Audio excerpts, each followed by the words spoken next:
Hello, dear students. I am here. I am present once again with a new topic, with a new mission. Assalamu alaikum. Dear students, how are you? Are you fine? Okay, let's thank you that you are fine, that you are enjoying your life, that you are enjoying your studies. Student, आज हमारा topic है enthalpy of chemical reaction or heat of chemical reaction. नाम से जाहिर है enthalpy of reaction आपको पता है केमिकल प्रोसेस होता है जिसके दौरान ओल्ड सब्सटेंसेस डिसअपियर होते हैं, न्यू अपीयर होते हैं, केमिकल चेंज अकर होता है in the nature and composition of substances. इसके अलावा ओल्ड बॉन्ड टूटते हैं, न्यू बॉन्ड फॉर्मेशन होता है, एनर्जी रिलीज होती है या एनर्जी एब्जॉर्ब होती है। ये केमिकल रिएक्शन होते हैं और कुछ नहीं। अब इन केमिकल रिएक्शंस के दौरान जो जितना मिकदार भी एनर्जी का इखराज हो या एब्जॉर्ब हो, इंजज़ाब हो, उसको एंथैल्पी ऑफ रिएक्शन बोलते हैं, उसको हीट ऑफ रिएक्शन कहते हैं। ठीक है स्टूडेंट्स, तो हम वर्डिंग की तरफ भी जाते हैं। First of all, enthalpy of reaction, it is also called heat of reaction. Basically enthalpy is a Greek word, ये एक यूनानी जबान का लफ्ज है, विच मीन जिसका माना है वार्म इन, अंदर गर्म, जो इनसाइड वो गर्म होता है, जिसमें हीट ज्यादा होता है, जिसमें एनर्जी छुपी हुई होती है, जिसकी पोटेंशियल एनर्जी ज्यादा होती है, तो उसको एंथैल्पी कहते हैं। Basically enthalpy is a Greek word which means to warm in. तो वार्म किस वजह से आता है? वार्म आता है, गर्माइश आता है हीट या एनर्जी की वजह से। अब आते हैं डिफिनीशन की तरफ कि हम इसको किस तरह डिफाइन करेंगे एंथैल्पी को। The total heat content of a system is called enthalpy. एक सिस्टम के अंदर जितनी भी हीट कंटेंट होती है, शामिल होती है, छुपी हुई होती है, मख्फी होती है, द हिडन हीट, हिडन छुपा हुआ, एक सिस्टम के अंदर जितना भी हीट मौजूद है उसको हम एंथैल्पी बोलते हैं। Again, the total heat content of a system is called enthalpy. अब एंथैल्पी को हम कैसे जाहिर करते हैं, किस लेटर से हम इसको रिप्रेजेंट करते हैं? तो representation of enthalpy, enthalpy is represented by H. ये एच हीट से लिया गया है, क्योंकि यहां आगे आप देख सकते हैं द टोटल हीट कंटेंट जो मुश्तमिल है हीट इनसाइड द सिस्टम, तो हीट की वजह से ही एंथैल्पी आएगी, तो इसको एच से रिप्रेजेंट किया गया है। यूनिट कौन सा इस्तेमाल होता है एंथैल्पी चेंज मेजर के लिए कि इस सिस्टम के अंदर कितना हीट है, कम है, ज्यादा है, तो उसको मेजर करने के लिए यूनिट इस्तेमाल होता है जॉल। और जाहिर है कि बिग यूनिट्स किलो जॉल का इस्तेमाल या स्मॉल यूनिट्स इलेक्ट्रॉन वोल्ट और इससे भी छोटे यूनिट का इस्तेमाल भी हो सकता है, लेकिन यूनिट जॉल इस्तेमाल होगा। अब आते हैं स्टूडेंट्स एंथैल्पी चेंज। चूंकि हीट एब्जॉर्प्शन और एमिशन की मुनासिबत से दो किस्म रिएक्शन होते हैं। एक वो होता है जिसके दौरान हीट खारिज होती है, एक दूसरा होता है जिसके दौरान हीट जज़ब होती है। तो जब एक बॉडी में, एक सिस्टम में हीट मौजूद है, अगले 1 मिनट 2-3 के दौरान उसने हीट को खारिज किया, उसका इंटरनल हीट कम हो गया, तो इसको हम बोलेंगे एंथैल्पी चेंज। इस इंटरनल हीट को तो हम एंथैल्पी कहते हैं।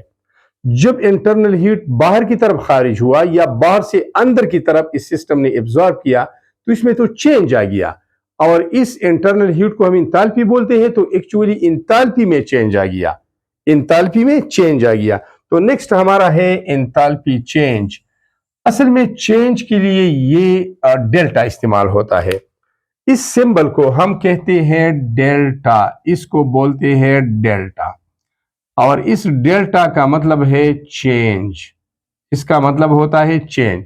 एक और डेल्टा होता है, ये वाला डेल्टा होता है, ये इसको भी कहते हैं डेल्टा। ये भी इस्तेमाल होता है चेंज के लिए, लेकिन दोनों में थोड़ा सा फर्क है। ये ऑब्जर्वेबल चेंज जो आप ऑब्जर्व कर सकते हैं बिग चेंज के लिए इस्तेमाल होता है, और ये वेरी स्मॉल चेंज के लिए, जैसा कि partial positive, partial negative, polar covalent bond में हम लिखते हैं वगैरह वगैरह। तो ये भी डेल्टा है।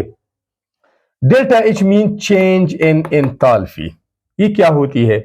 The amount of heat evolve, जितना हीट खारिज होगा और एब्जॉर्ब या जज़ब होगा ड्यूरिंग अ केमिकल, एक केमिकल और फिजिकल प्रोसेस के दौरान। केमिकल रिएक्शन हो रहा है या एक फिजिकल चेंज अकर हो रहा है, उसके दौरान जितनी अमाउंट ऑफ एनर्जी या हीट खारिज होगी या जज़ब होगी, उसी को हम एंथैल्पी चेंज कहते हैं, और इसको रिप्रेजेंट करते हैं डेल्टा एच से। अब ऐसा भी है कि बाज़ औक़ात केमिकल रिएक्शंस होते रहते हैं, फिजिकल प्रोसेस भी होते हैं, लेकिन अंडर स्टैंडर्ड कंडीशन ये रोनमा होते हैं। स्टैंडर्ड कंडीशंस हमारे पास एक टेम्परेचर है और एक प्रेशर है। जब एक्सटर्नल प्रेशर एक एटमॉस्फेयर होता है, इसको स्टैंडर्ड प्रेशर बोलते हैं। टेम्परेचर जो कि 25 डिग्री सी, टेम्परेचर को स्टैंडर्ड टेम्परेचर कहा जाता है, और केल्विन में ये है 298 केल्विन। चूंकि अब अगर हम सेंटीग्रेड को केल्विन में तब्दील करना चाहते हैं, 25 डिग्री सी है, हम इसको केल्विन में चेंज करना चाहते हैं, तो ये फार्मूला इस्तेमाल होता है, K is equal to kelvin is equal to temperature in centigrade plus 273। अब यहां पर टेम्परेचर इन सेंटीग्रेड 25 है, तो डिग्री सी की जगह 25 लिख ले, 273 से प्लस करें तो 273 और 25 से आएगा 298। मतलब मेरा ये है कि अगर एक केमिकल प्रोसेस या फिजिकल प्रोसेस इन कंडीशंस के तहत हो रहा है, बैरूनी दबाव 1 एटमॉस्फेयर है, टेम्परेचर 25 डिग्री सी है, या जो आप केल्विन में लेते हैं 298 केल्विन है, और एक प्रोसेस हो रहा है। अब इन स्टैंडर्ड कंडीशंस के दौरान जितनी भी इंथैल्पी चेंज होगी, हीट खारिज होगा या एब्जॉर्ब होगा, उसको स्टैंडर्ड इंथैल्पी चेंज हम बोलेंगे। स्टैंडर्ड लफ्ज उसके साथ इजाफा हो गया। यहां पर है इंथैल्पी चेंज, यहां पर भी है इंथैल्पी चेंज, दोनों एक जैसे है। यहां पर स्टैंडर्ड लफ्ज का इजाफा किया गया, और यहां पर स्टैंडर्डनेस को शो करने के लिए हम डिग्री साइन का इस्तेमाल करते हैं। अब जरा देखें, standard enthalpy change, enthalpy H से जाहिर करते हैं, चेंज को डेल्टा से। ये है इंथैल्पी चेंज, ये है स्टैंडर्ड इंथैल्पी चेंज। तो स्टैंडर्ड साइन आपको स्टैंडर्ड कंडीशन जाहिर करता है। तो अब डिफिनेशन की तरफ आते हैं। स्टैंडर्ड इंथैल्पी चेंज क्या होती है? The amount of heat evolve, जितना हीट खारिज होगा और एब्जॉर्ब या जज़ब होगा ड्यूरिंग अ प्रोसेस, वो प्रोसेस केमिकल है या फिजिकल, दोनों हो सकते हैं, अंडर स्टैंडर्ड कंडीशंस। जब टेम्परेचर और प्रेशर स्टैंडर्ड होते हैं, तो इसको फिर इस इंथैल्पी चेंज को हम स्टैंडर्ड इंथैल्पी चेंज बोलते हैं। अब आते हैं साइन की तरफ, साइन कन्वेंशंस की तरफ, रिवायती साइन की तरफ। फॉर एक्सोथर्मिक केमिकल रिएक्शन, जब एक केमिकल रिएक्शन हो रहा है लेकिन एक्सोथर्मिक है, उसके दौरान हीट खारिज होता है, तो नेगेटिव साइन उसके लिए इस्तेमाल होगी। Delta H not will have a negative sign. Standard enthalpy change, standard enthalpy change will be negative. हम एग्जांपल यहां पर ले रहे हैं, उससे आप समझ जाएंगे। अब अगर एक केमिकल रिएक्शन है और वो एंडोथर्मिक है, मतलब हीट वहां पर जज़ब हो रहा है, एब्जॉर्ब हो रहा है, सराउंडिंग से हीट सिस्टम की तरफ जा रहा है, तो उसके लिए पॉजिटिव साइन इस्तेमाल होगी डेल्टा एच की।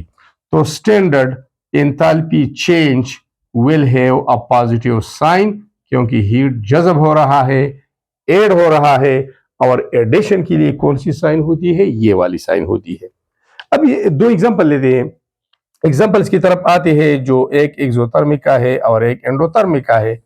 यहां पर स्टैंडर्ड कंडीशंस है, मतलब ये जो प्रोसेस हो रहे हैं, टेम्परेचर प्रेशर 1 एटमॉस्फेयर है और टेम्परेचर 25 डिग्री सी है। अब अगर हम कार्बन जो सॉलिड स्टेट में है, यहां पर ये जो ब्रैकेट में हम लिखते हैं, ये फिजिकल स्टेट है इन रिएक्टेंट्स और प्रोडक्ट्स का। S for solid, G for gas, L for liquid, इस तरह AQ for aqueous solution, PPT for precipitate etcetera. अब अगर हम कार्बन को जलाते हैं in the presence of oxygen, इनको हीट करते हैं, तो ये कार्बन डाइऑक्साइड गैस बनाता है। और आपने देखा होगा कि जब कार्बन की बर्निंग होती है, कार्बन कोयले में मौजूद होती है, कार्बन पेट्रोल में होती है, डीजल में होता है, इसके अलावा ये पेपर में, ये दूसरी अशिया में, CNG में, और ये मोम में होता है, तरकोल में होता है। तो जब भी कार्बन जलता है, बर्न होता है, तो उससे CO2 गैस बन जाता है। और जब हम नजदीक में बैठे होते हैं तो हमें गर्मी महसूस होती है। इसका मतलब यह है कि ये एक एक्सोथर्मिक प्रोसेस है। कंबस्शन इज ऑलवेज एक्सोथर्मिक, इसके दौरान हीट खारिज होगा।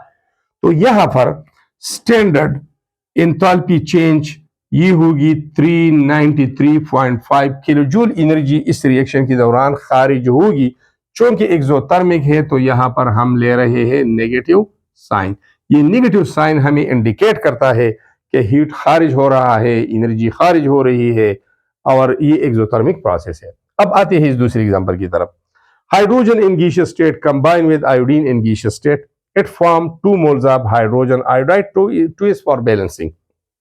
अब यहां पर ये पॉजिटिव साइन शो हो रहा है, इसका मतलब ये है कि हीट एब्जॉर्ब हो रहा है, हमने हीट ऐड करनी है, वरना ये रिएक्शन नहीं होगा, रिएक्टेंट प्रोडक्ट्स में कन्वर्ट नहीं होंगे।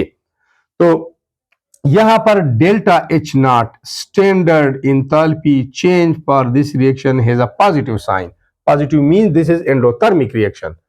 जब ये रिएक्शन हो रहा है तो इसको चाहिए 53.8 किलो जूल एनर्जी। इतना एनर्जी जब हम इसको ऐड करेंगे, देंगे, प्रोवाइड करेंगे, तो ये रिएक्शन होगा, और इस रिएक्शन के दौरान इतनी एनर्जी खारिज होगी। तो यहां पर जो हमने कहा कि for exothermic reaction delta H will have a negative sign, and for endothermic reaction delta H will have a positive sign. Students, अगर वीडियो आपकी काम की है और आपकी मदद कर रही है तो चैनल को जरूर सब्सक्राइब करना, अपने दोस्तों के साथ शेयर करना, लाइक देना, इसके साथ कमेंट भी करना, ताकि हमें करेज और हौसला मिले और हम आपके लिए मजीद वीडियो बना सके। Thanks a lot for watching the video. मैं साइट पे हो रहा हूँ, मैं कैमरे के पीछे जा रहा हूँ, आप स्क्रीनशॉट ले लें।